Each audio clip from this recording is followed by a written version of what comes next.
Greetings to you and welcome to today's special podcast. I hope you are doing well. You know what? I chanced a very interesting video, right, of an intelligent, brother, definitely from the States, okay, from the US. And I thought of, reacting to this particular video, right? So I will play the video and pause it, from time to time and share my own thoughts, okay, about what he's saying and my own thoughts about the whole concept of submission and leadership in a relationship, all right? So without much ado, let's start. All right, let me play the video so that we will get his point. All right, at least before I say anything. Let's talk about submission and leadership, because I think this is an important question or even discussion for black men to have. Submission in relationships is a Eurocentric concept. It comes from a world where white men are given wealth and power by the state, and white women submitted because they have financial security from the government back wealth, right? Black men were All right. So let me just pause it there, and then I will react to his definition of submission and leadership in a relationship. All right. One interesting thing that I find about his concept is the fact that he mentioned both terms, submission and leadership. All right, because these are the two things that really, without mentioning leadership, you wouldn't have a clear understanding of what it means to submit in a relationship. All right.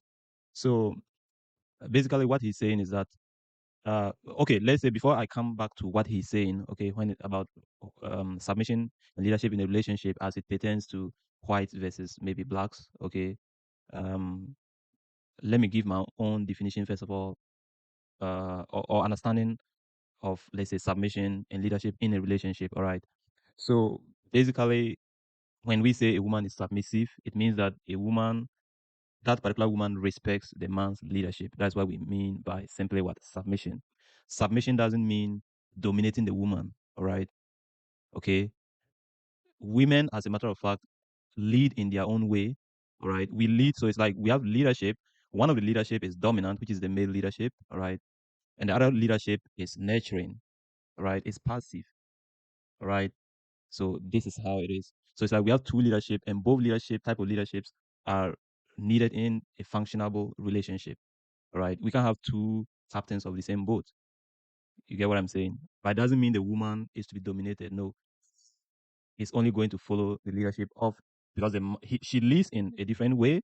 She's the one that is in charge of nurturing. She's the one that is in charge of her femininity. Is what actually the man actually craves her femininity, and that's why man before a man can lead his household, he needs that feminine leadership, right? In other words, the femininity of the woman to be able to lead.